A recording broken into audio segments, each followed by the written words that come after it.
ఉప ఎన్నిక ప్రచారం నేటి సాయంత్రం ముగియనుండటంతో బీజేపీ, బీఆర్ఎస్, కాంగ్రెస్ పార్టీ నాయకులు బైక్ ర్యాలీ ప్రచారాలకు సిద్ధమవుతున్నారు. బోరబండ, రహమత్ నగర్, కార్మిక్ నగర్ కాలనీలో ఓటర్లను ప్రసన్నం చేసుకునేందుకు పార్టీలు ప్రయత్నిస్తున్నాయి. మరింత సమాచారం మా ఐ న్యూస్ ప్రతినిధి ప్రవీణ్ అందిస్తారు.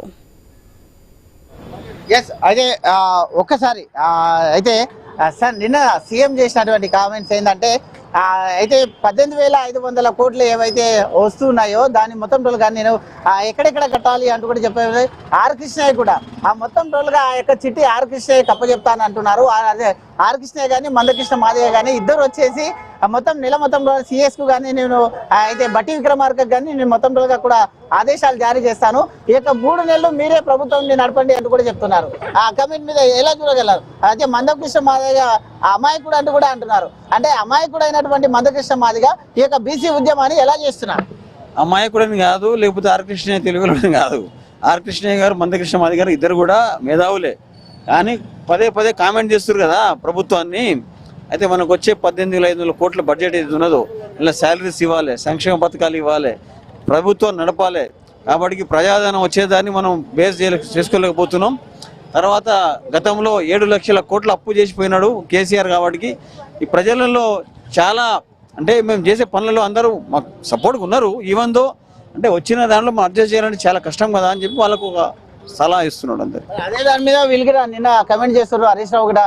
అయితే ఒకవేళ చేత కాకుండా గద్దె దిగు అని చెప్పి కమెంట్ చేస్తున్నారు. ఇందాకనే చెప్పిన హరీష్ రావుకు చాలా మేధావి ఆయన, ఎందుకంటే అబద్ధాలు ఆడడం చాలా మేధావి.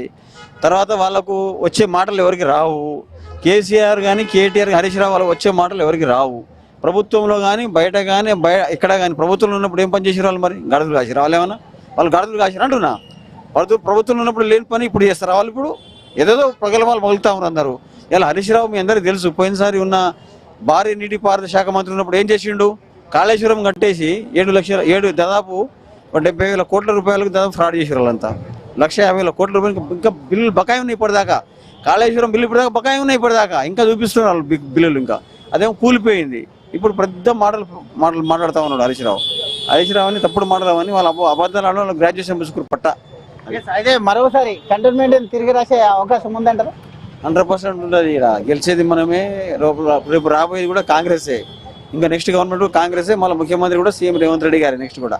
ఎందుకంటే ఇలా కాంగ్రెస్ అట్లా ఉన్నది, ప్రజలలో మంచి మదిలో ఉన్నది కాంగ్రెస్ ప్రతి ఒక్కరికి. ఓకే అలా చెప్పండి, మీరు ఇక్కడే తిరుగుతున్నారు కాబట్టి ఏ విధంగా ఉంది? స్పష్టంగా ఉంది, కాంగ్రెస్ పార్టీకి తిరిగే లేదు.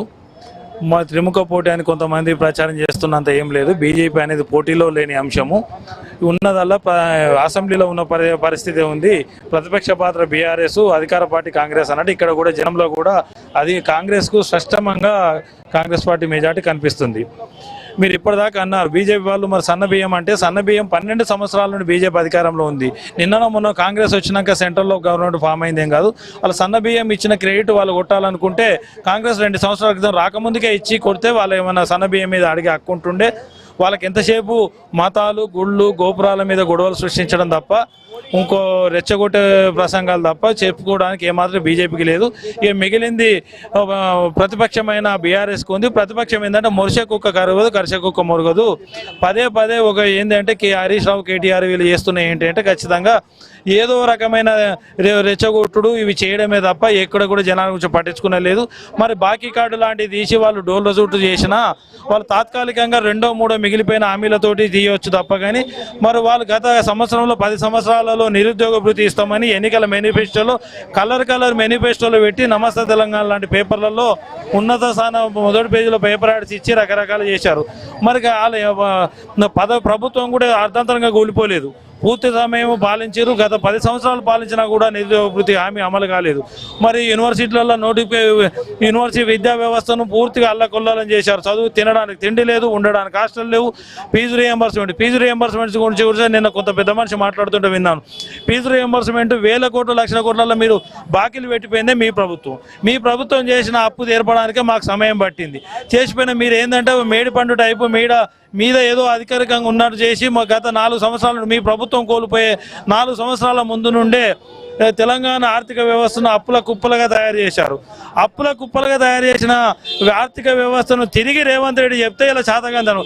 ఆ చాతగానితనం కాదు రేవంత్ రెడ్డి. మీకు రేవంత్ రెడ్డి గారు చెప్పింది ఏంటంటే మీ రాష్ట్రంలో పరిస్థితి వాస్తవ పరిస్థితి ఎలా ఉంది రాష్ట్ర జనాలకు తెలవాలి. జనాలకు తెలిసిన తర్వాత ఎలాంటి నివారణ చర్యలు చేసిండు, ఎలాంటి పరిస్థితిని గడ్డెక్కించిండు. ఇవాళ వాళ్ళు ఒప్పుకుంటున్నారు. బస్సు తప్ప మీరు చేసింది ఏమో అన్నాడు. మరి బస్సు గురించి చేసిన ఒప్పుకుంటున్నారు కదా, సంతోషం. మరి సన్నబియ్యం మీరు చేసిన అట్లా ఒక్కొక్క హామీలు మిగిలిన 1-2 హామీలు ఉన్నాయి. 1-2 హామీలను కూడా మిగిలిన 1-2 హామీలను కూడా తొందరలోనే నెరవేరుస్తాం. తర్వాత వచ్చే ఎన్నికలకు కాంగ్రెస్ అన్ని హామీలు నెరవేర్చింది. కాంగ్రెస్ కోటేయన్నా మా కోటేయన్నా మరి ఎలాంటి పోస్టర్ తీస్తారో అప్పుడు ఆలోచన చేసుకోవాలి. వచ్చే అసెంబ్లీ జనరల్ సాధారణ ఎన్నికలకు వచ్చే వరకల్లా మరి టీఆర్ఎస్ వాళ్ళు పోస్టర్ ఇప్పటి నుండి అబద్ధాలకు పెట్టింది పేరు మిస్వరైజ్ చేసుట్లో పెట్టింది పేరు. ఆ అబద్ధాలు మరి ఎలాంటి అబద్ధాలు ఎన్నుకుంటారో టీఆర్ఎస్ వాళ్ళు ఇప్పటి నుండి ప్లాన్ చేయాలి. ఎందుకంటే ఈ రోజుతో ఎన్నికల ప్రచారం టీఆర్ఎస్ అయిపోతుంది. మళ్ళీ రేపటి నుండి ఏం చేయనో అర్థం కాదు. వాళ్ళ నాయకుడు అంటే అసెంబ్లీకి రావడానికే తీరదు. వీళ్ళిద్దరు ఏంటంటే వాళ్ళ నాయకుడు వచ్చి అసెంబ్లీలో మాట్లాడే విషయాలు మాట్లాడితే వీళ్లకు విమర్శించడానికి ఏముండదు. కాబట్టి నాయకుని పాత్ర వీళ్ళు చేసుకున్నారు. మరి వీళ్ళ పాత్ర వీళ్ళు ఎవరికి ఇస్తారో చేసుకొని ప్రధాన ప్రతిపక్షం కూడా స్పష్టంగా చేస్తే సరే, మేమేమన్నా కాంగ్రెస్ పార్టీ అధికారంలో ఉండి 1-2 ఏమన్నా పని ఒత్తిడిలో మీరు చేసిన పాడు పనులను సవరించే విషయంలో ఒత్తిడిలో ఉన్న ఒక నిర్మాణాత్మకమైన ప్రతిపక్షంగా ఉండి సమస్యలను నిరుత్సుప్త సంతోషమే. ప్రతిపక్షాన్ని మేము ఎప్పుడు విమర్శించాము. ఇప్పుడు ప్రతిపక్షం ఉండాలని కోరుకున్నాం. ఆ ప్రతిపక్షం బీఆర్ఎస్ తోటే ఉంటుంది. కాంగ్రెస్ అధికార పక్షంగానే ఉంటుంది. అధికార పార్టీ గెలుస్తుంది. ఈ ఎన్నికల తర్వాత కూడా 3 సంవత్సరంలో అధికారంలో ఉండవలసింది కాంగ్రెసే. కాబట్టి ఈ జనాలకు కూడా హామీ నెరవేరుస్తుంది అనేది కాంగ్రెస్ మీదనే ఉంది. మీకు ఓటేసినా 1 రోజు 2 రోజులో సంబరాలు ఉంటాయొచ్చు మీ పార్టీ జెండాకు మీకు అద్దె కింద. కానీ జూబ్లీహిల్స్ ప్రజలకు న్యాయం జరగాలంటే మాత్రం కాంగ్రెస్ ఓటేసినప్పుడే న్యాయం జరుగుతుంది. మీకు న్యాయం జరిగి మీ అబద్ధాల రాజ్యం ఏలాలంటే మాత్రం ఈ ఎన్నిక ఫలితం మీకు అనుకూలంగా వస్తే అబద్ధాలతో కాలం గడపగలుగుతారొచ్చు. మీ టీఆర్ఎస్ కార్యకర్తలు సంబరపడవచ్చు. కానీ మా 4 కోట్ల మంది జూబ్లీహిల్స్ ప్రజలకు న్యాయం జరగాలి, వాళ్ళ కోరికలు వాళ్ళు కష్టపడే విధానానికి న్యాయం జరగాలంటే మాత్రం ఖచ్చితంగా కాంగ్రెస్ ఓటే వేస్తుండ్రు. గెలుస్తుంది. గెలిచినాక మరి 14 తారీఖు నాడు మేము ఏ రకంగా బయటికి వెళ్ళి ఇన్ఛార్జీలు చేస్తున్నామో 14 తారీఖు నాడు ఇదే ఏరియాకి వచ్చి మాకు ఓటేసిన ప్రజలకు కూడా కృతజ్ఞత తెలియజేస్తాం. ఎక్కడి నుంచి వచ్చారు మీరు? నేను ఇక్కడ జేఎన్టీయూ అండి, JNTU JAC chairman doctor Karunakar Reddy. ఇది మేము చెప్పండి. అయితే కంటోన్మెంట్ తిరగ రాస్తాం అంటూ కూడా కాంగ్రెస్ వాళ్ళు అంటున్నారు. కంటోన్మెంట్ లో ఏదైతే ప్రచారం ఏదైతే జరిగిందో ఇక్కడ కూడా జూబ్లీహిల్స్ ఉప ఎన్నికల్లో అదే జరుగుతుంది. కంటోన్మెంట్ లో కాంగ్రెస్ వచ్చింది కాబట్టి ఇక్కడ కూడా మళ్ళీ ఉప ఎన్నికల్లో కాంగ్రెస్ అంటున్నారు. అయితే సిట్టింగ్ సీట్ కంపల్సరీ మేము కాపాడుకుంటాము. ఆల్రెడీ సర్వేలు మా దగ్గరనే ఉన్నాయి. నవీన్ యాదవ్ ఓడిపోతున్నాడు కాబట్టి సీఎం రేవంత్ రెడ్డి ప్రచారంకి వచ్చేయడానికి కూడా బీఆర్ఎస్ వాళ్ళు కమెంట్ చేస్తున్నారు. టీఆర్ఎస్ వాళ్ళు చేసేటువంటి సర్వేలన్నీ కూడా ఫేక్ సర్వేలు. రోజుకు ఒక సర్వే చేపిస్తున్నారు. అంటే అది చేయించడం కాదు, మామూలుగా మాట్లాడడమే. అదంతే. ఏంటంటే జనాలను మభ్యపెట్టడానికి ఫేక్ సర్వేలతోటి ఫేక్ ప్రచారాలతోటి ఈరోజు వాళ్ళు ముందుకు వస్తున్నారు. మేము గ్రౌండ్ రియాలిటీ తోటి ముందుకెళ్తున్నాం. ప్రతి దగ్గర కూడా ప్రతి కాన్స్టిట్యున్సీలో ఇంటింటికి వెళ్ళినప్పుడు ప్రతి వార్డులో ఏమంటున్నారు, నవీన్ మా ఇంట్లో వ్యక్తి లాగున్నాడు, మాకు అన్నలాగా తమ్ముళ్ళలాగా ఇక్కడే పుట్టిండు, ఇక్కడే తిరుగుతున్నాడు, ప్రతి ఇంట్లో మాకు ఏ సమస్య వచ్చినా నవీన్ వస్తున్నాడు చేస్తున్నాడు. రౌడీ అనే మాటలు ఇవన్నీ కూడా వాళ్ళు సృష్టించినాయే. ఆ రోజు వాళ్ళు పార్టీ టికెట్ ఇచ్చినప్పుడు మరి ఎందుకో నవీన్ యాదవ్ వాళ్ళ నాన్న రౌడీ కాలేదు. మరి కాంగ్రెస్లోకి వచ్చిన తర్వాత వాళ్ళు రౌడీలు ఎందుకైనారో మరి వాళ్ళే అర్థం చేసుకోవాలి అది. సో మేము ఇక్కడ తిరుగుతూ ఉన్నాం. ఇంటింటికి తిరిగినప్పుడు ప్రతి ఒక్కరు కూడా చెప్పేది ఒకటే మాట, నవీన్ తప్పకుండా ఇలాగా మేము చూస్తున్నాము. ఈరోజు కాంగ్రెస్ ప్రభుత్వం వచ్చిన తర్వాత 2 సంవత్సరాలలో ఈ బీఆర్ఎస్ వాళ్ళు చేయలేనటువంటి 10 ఏళ్లలో చేయలేనటువంటి అభివృద్ధి కార్యక్రమాలు, ఇయ్యనటువంటి రేషన్ కార్డ్స్, మరి సన్న బియ్యం కార్యక్రమము, ఆడవాళ్లకు ఫ్రీ బస్సు ఫెసిలిటీ, మరి ఆడవాళ్ళకి ఈరోజు ఫైనాన్షియల్గా డెవలప్ కావాలని చెప్పేసి సోలార్ సిస్టమ్స్ కానీ ఈ క్యాంటీన్లు కానీ అన్ని కూడా మహిళలకు ఇస్తున్నారు. మీ ఎమ్మెల్సీ ఇక్కడ ఉండి బస్ ఫ్రీ కదా అని అడుగుతున్నారు. ఆ బస్సులో పురుషులు కొట్టుకొని వస్తున్నారు, పురుషులకు డబుల్ చార్జ్ అయింది అంటూ వాళ్ళు విమర్శలు చేస్తున్నారు. సమస్య ఉండదండి. ఎక్కడ చిన్న ఇంట్లోనే ఇన్ని సమస్యలు ఉంటాయి. మా బస్సులో లక్షల కోట్ల మంది తిరుగుతున్నారు ఈరోజు. మరి ఏదో ఒక రోజు .00.1 కూడా ఎక్కడో గొడవ అవుతుంది. సహజంగా ఇంట్లోనే గొడవ అయినప్పుడు బస్సులో వేల మంది తిరుగుతున్నప్పుడు ఎక్కడో ఒక దగ్గర కాదా అది తిరగనంత మాత్రాన మహిళలకు బస్సు ఫ్రీ వద్దనడం ఎంతవరకు కరెక్ట్? మేము అడుగుతున్నాము టీఆర్ఎస్ వాళ్ళని, బుద్ధి ఉండాలి. మీరు ఇయ్యలేకపోయిన దాన్ని మేము ఇచ్చినప్పుడు మీరు క్వశ్చన్ చేస్తున్నారు, వద్దు ఆడోలే వద్దు అంటున్నారు అనేది ఇది అబద్ధము, ఫేక్ ప్రచారం చేస్తున్నారు.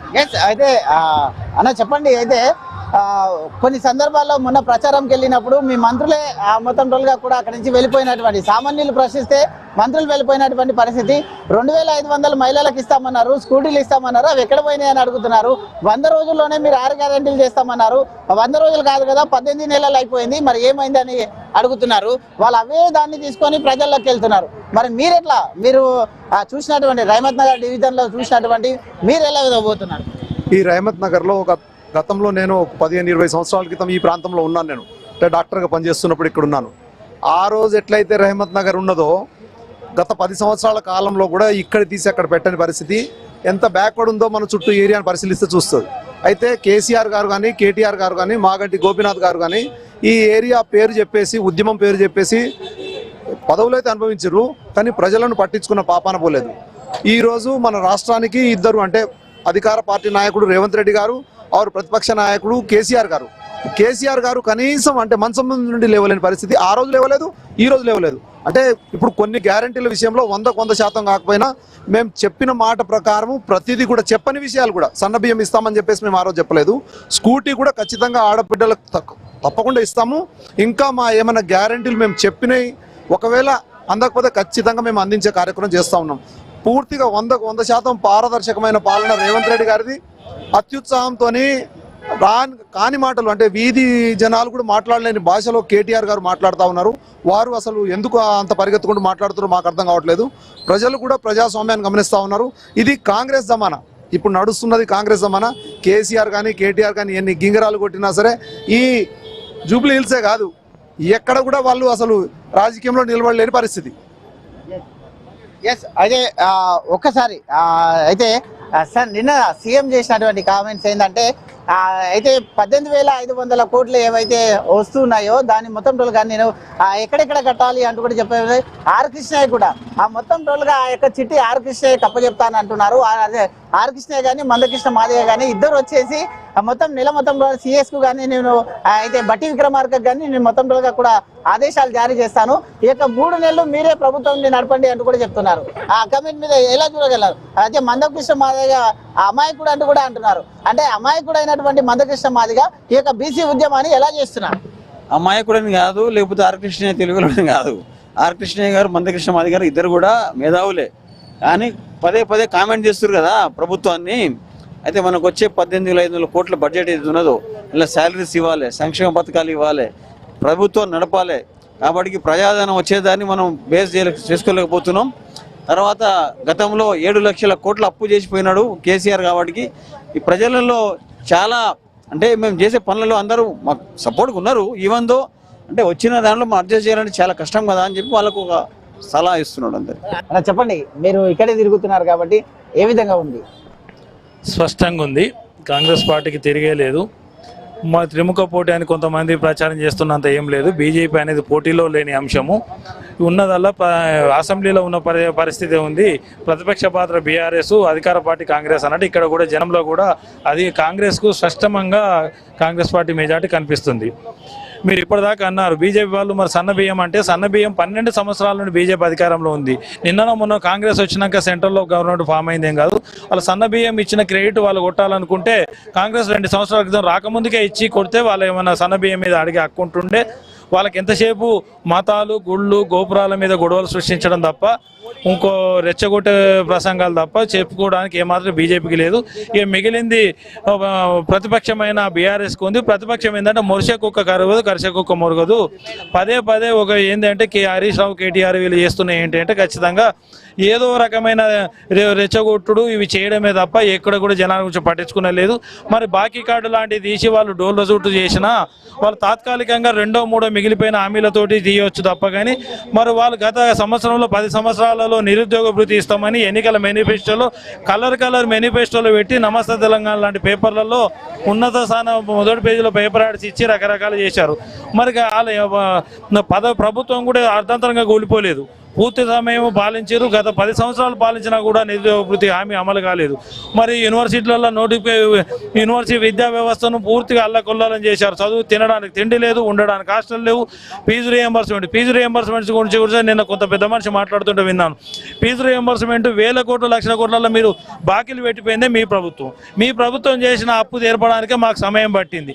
చేసిపోయిన మీరు ఏంటంటే మేడిపండు టైపు మీద ఏదో అధికారికంగా ఉన్నట్టు చేసి గత 4 సంవత్సరాలు మీ ప్రభుత్వం కోల్పోయే 4 సంవత్సరాల ముందు నుండే తెలంగాణ ఆర్థిక వ్యవస్థను అప్పుల కుప్పలుగా తయారు చేశారు. అప్పుల కుప్పలుగా తయారు చేసిన ఆర్థిక వ్యవస్థను తిరిగి రేవంత్ రెడ్డి చెప్తే ఇలా చాతగానితనం కాదు రేవంత్ రెడ్డి. మీకు రేవంత్ రెడ్డి గారు చెప్పింది ఏంటంటే మీ రాష్ట్రంలో వాస్తవ పరిస్థితి ఎలా ఉంది రాష్ట్ర జనాలకు తెలవాలి. జనాలకు తెలిసిన తర్వాత ఎలాంటి నివారణ చర్యలు చేసిండు, ఎలాంటి పరిస్థితిని గడ్డెక్కించిండు ఇవాళ వాళ్ళు ఒప్పుకుంటున్నారు. బస్సు తప్ప మీరు చేసిందేమో అన్నాడు. మరి బస్సు గురించి చేసిందని ఒప్పుకుంటున్నారు కదా, సంతోషం. మరి సన్నబియ్యం మీరు చేసిన అట్లా ఒక్కొక్క హామీలు మిగిలిన 1-2 హామీలు ఉన్నాయి. 1-2 హామీలను కూడా మిగిలిన 1-2 హామీలను కూడా తొందరలోనే నెరవేరుస్తాం. తర్వాత వచ్చే ఎన్నికలకు కాంగ్రెస్ అన్ని హామీలు నెరవేర్చింది. కాంగ్రెస్ కోటేయన్నా మా కోటేయన్నా మరి ఎలాంటి పోస్టర్ తీస్తారో అప్పుడు ఆలోచన చేసుకోవాలి. వచ్చే అసెంబ్లీ జనరల్ సాధారణ ఎన్నికలకు వచ్చే వరకల్లా మరి టీఆర్ఎస్ వాళ్ళు పోస్టర్ ఇప్పటి నుండి అబద్ధాలకు పెట్టింది పేరు మిస్వరైజ్ చేసులో పెట్టింది పేరు. ఆ అబద్ధాలు మరి ఎలాంటి అబద్ధాలు ఎన్నుకుంటారో టీఆర్ఎస్ వాళ్ళు ఇప్పటి నుండి ప్లాన్ చేయాలి. ఎందుకంటే ఈ రోజుతో ఎన్నికల ప్రచారం టీఆర్ఎస్ అయిపోతుంది.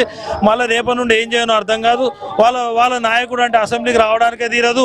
వీళ్ళిద్దరు ఏంటంటే వాళ్ళ నాయకుడు వచ్చి అసెంబ్లీలో మాట్లాడే విషయాలు మాట్లాడితే వీళ్ళకు విమర్శించడానికి ఏముండదు కాబట్టి నాయకుని పాత్ర వీళ్ళు చేసుకున్నారు. మరి వీళ్ళ పాత్ర వీళ్ళు ఎవరికి ఇస్తారో చేసుకొని ప్రధాన ప్రతిపక్షం కూడా స్పష్టంగా చేస్తే సరే మేమేమన్నా కాంగ్రెస్ పార్టీ అధికారంలో ఉండి 1-2 ఏమన్నా పని ఒత్తిడిలో మీరు చేసిన పాడు పనులను సవరించే విషయంలో ఒత్తిడిలో ఉన్న ఒక నిర్మాణాత్మకమైన ప్రతిపక్షంగా ఉండి సమస్యలను చూపితే సంతోషమే. ప్రతిపక్షాన్ని మేము ఎప్పుడు విమర్శించాము. ఇప్పుడు ప్రతిపక్షం ఉండాలని కోరుకుంటే ఆ ప్రతిపక్షం బీఆర్ఎస్ తోటే ఉంటుంది, కాంగ్రెస్ అధికార పక్షంగానే ఉంటుంది, అధికార పార్టీకి వెళ్తుంది. ఈ ఎన్నికల తర్వాత కూడా 3 సంవత్సరంలో అధికారంలో ఉండవలసింది కాంగ్రెసే కాబట్టి ఈ జనాలకు కూడా హామీ నెరవేరుస్తుంది అనేది కాంగ్రెస్ మీదనే ఉంది. మీకు ఓటేసినా 1 రోజు 2 రోజులో సంబరాలు ఉంటాయొచ్చు మీ పార్టీ జెండాకు మీకు అద్దె కింద. కానీ జూబ్లీహిల్స్ ప్రజలకు న్యాయం జరగాలంటే మాత్రం కాంగ్రెస్ కోటేసినప్పుడే న్యాయం జరుగుతుంది. మీకు న్యాయం జరిగి మీ అబద్ధాల రాజ్యం ఏలాలంటే మాత్రం ఈ ఎన్నిక ఫలితం మీకు అనుకూలంగా వస్తే అబద్ధాలతో కాలం గడపగలుగుతారొచ్చు, మీ టీఆర్ఎస్ కార్యకర్తలు సంబరపడవచ్చు.